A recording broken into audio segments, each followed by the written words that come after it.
हम भारत के रहने वाले लोग हैं और इस देश में लोगों को मूर्ख बनाना बड़ा आसान है।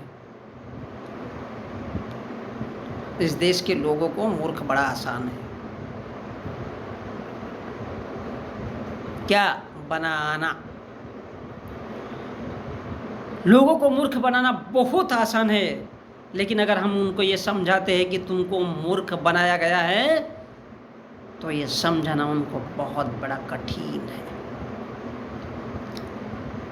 क्योंकि इस देश के लोगों की औकात केवल इतनी है कि वो बजाएंगे तो मंदिर का घंटा ही,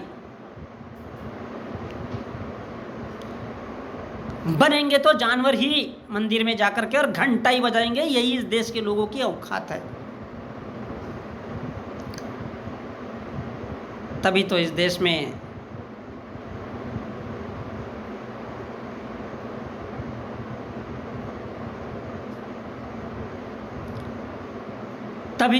में तांडव किया था। किसने?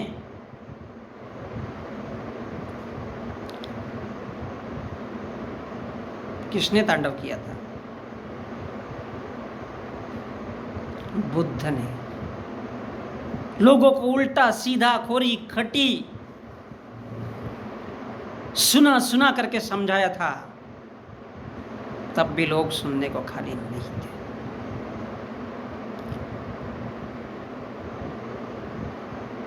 पता है क्यों?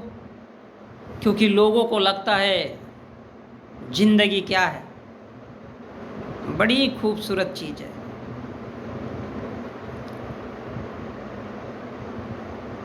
अच्छा भाई साहब, तो इस देश में इसलिए लोगों को मूर्ख बनाया जाता है क्योंकि वो इंसान नहीं जहां मानव पैदा हुआ था, किसी दलदली भूमि में, किसी समुद्र में, या किसी ऐसी भूभाग पर जहां पर कीचड़ मारसी जमीन थी, और उस दलदल से जब मनुष्य बाहर आया तब उसने देखा कि मनुष्य का जीवन होता क्या है। वो नंगा रहता था साला।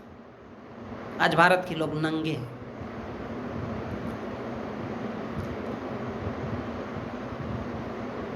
पता है नंगे क्यों है? उनको होश ही नहीं है। बस उनको 24 घंटे केवल मंदिर का घंटा बजाना आता है, उसके अलावा कुछ नहीं। कौन माँ बाप है, क्या है, कुछ आता पता नहीं।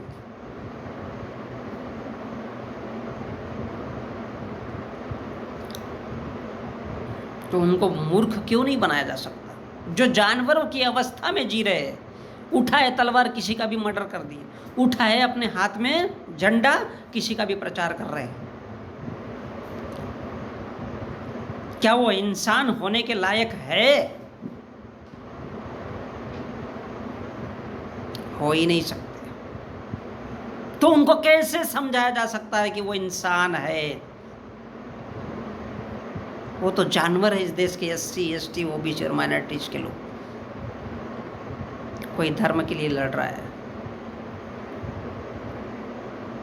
और कोई नौकरी नहीं मिलती है इसलिए आत्महत्या कर रहा है, और कोई भैया मेरी खेती अच्छी नहीं हुई इसलिए वो मर जा रहा है।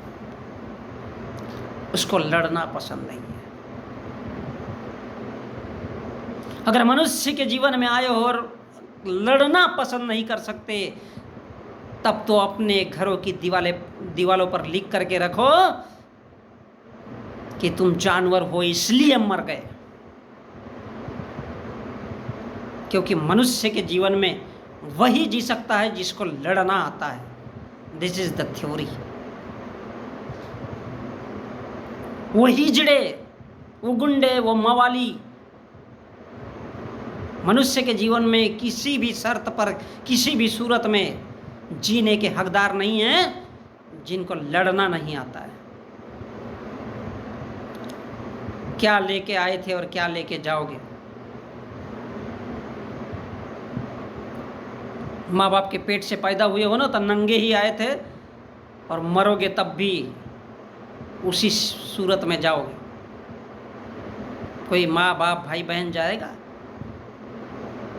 लड़ नहीं सकते तो इस क्यों मनुष्य के धरती पर हो? या तो जानवरों के बीच जाकर के उन जंगलों में चले जाओ, या तो फिर अगर इस मनुष्यों के बीच रहना है तो फिर लड़ना सीखना होगा। मैं हत्या करने की बात नहीं कर रहा। लड़ो एक अनुशासन के बीच में रह करके। मैं ये बात इसलिए कह रहा हूँ कि हम भारत के लोग हैं और हमको पढ़ाया जाता है कि 1498 में वास्को डी गामा भारत आया और उसने कालीकट की खोज की, तब भारत एक देश है ये मालूम हुआ दुनिया के लोगों को। अच्छा, भारत में मुसलमान कब आया? आज भारत में ही भारत का हर हिंदू मुसलमान से नफरत करता है और वो ये कहता है कि भारत के हर जगह में मुसलमान की इमारतें या उनके बिल्डिंग क्यों है। वो इस बात को भूल जाता है कि वो भारत का बौद्धिस्ट है। वो मुसलमान से केवल नफरत करना जानता है। और इस देश के इतिहास में पढ़ाया जाता है कि वास्को डी गामा ने भारत की खोज की और इस देश में मुसलमान कितने पहले आया, इस देश में ब्राह्मण कब आया। ब्राह्मण ने हमेशा अपना हर एक दाव पे छुपा करके रखा है। उसने इस देश के धार्मिक ग्रंथों में लिख करके रखा और इस देश के इतिहास को बदल डाला, सिर्फ इसलिए कि उसको कोई पहचान न सके, जबकि वो बौद्ध भारत के बहुत बहुत बाद में आया है।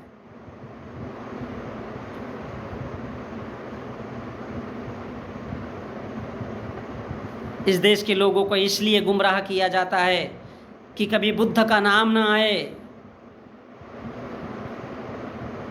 क्योंकि बुद्ध का नाम यदि आता है तो भारत के ब्राह्मण को सबसे पहले जलन होती है, ईर्ष्या होती है, क्रोध आता है और वो हत्या की बात करता है। क्यों? तभी तो पढ़ाता है कि भारत में वास्को डी गामा 1498 में भारत आया।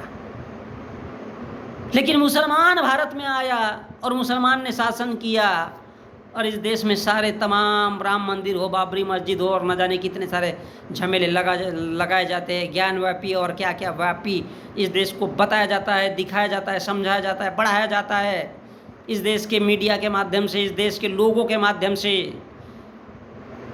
तब तो नहीं कहा जाता है कि मुसलमान 8वीं शताब्दी से ही ताक में लगा और 11वीं शताब्दी के आसपास भारत में चालू हो गया। लेकिन इतिहास पढ़ाने की बात आती है तो बोलता है कि 1498 में भारत की खोज हुई। हम भारत के रहने वाले लोग हैं। भारत का ब्राह्मण जानता है कि इस देश के लोगों को जो SC ST OBC है, जो हजारों जातियों में बटे हुए है, साला ये किसी भी सूरत में एक नहीं होना चाहिए और नहीं हो सकते, क्योंकि ये हिजड़े हैं। ये तो अपनी माताओं बहनों का बलात्कार तक करवा सकते हैं सरेआम। इनको क्या दिमाग रहेगा? इसलिए वो पढ़ाता है कि 1498 में वास्को डी गामा ने भारत की खोज की। लेकिन हम भारत के लोगों को नहीं समझा सकते। जो SC ST OBC के लोग हैं, बड़ा मुश्किल है उनको समझाना। लेकिन ब्राह्मण अगर बोलता है कि भैया हिंदू बनो, तब ये बात उसके बड़े जल्दी समझ में आती है। हिंदू बनो, क्यों बनो? क्योंकि हिंदू खतरे में है। कभी गौर करिएगा, इस देश के कोर्ट कचहरी में ब्राह्मण, इस देश के सत्ता में, इस देश के IAS जैसे पदों में, शासनिक प्रशासनिक सारे के सारे जगहों में ब्राह्मण बैठा है, फिर भी वो हिंदू खतरे में बताता है। नहीं, इस देश के OBC SC ST और माइनॉरिटीज के लोगों, कान खुल करके सुनो। वो तुमको सिर्फ इसलिए बताता है कि तुमको गरीब बना के रखना है, तुमको भिखमंगे बना के रखना है, तुमको शिक्षा के क्षेत्र में आज भी नहीं आने देना है, तुमको नौकरियां नहीं देनी है। इसलिए नहीं देनी है क्योंकि तुम हिजड़े हो और लड़ नहीं सकते। ये इस बात का चैलेंज है इस देश के ब्राह्मण बनिया और ठाकुरों की तरफ से। उखाड़ लो जो उखाड़ना है तुम लोगों को। ब्राह्मण कहता है इस देश के OBC SC ST के लोगों को।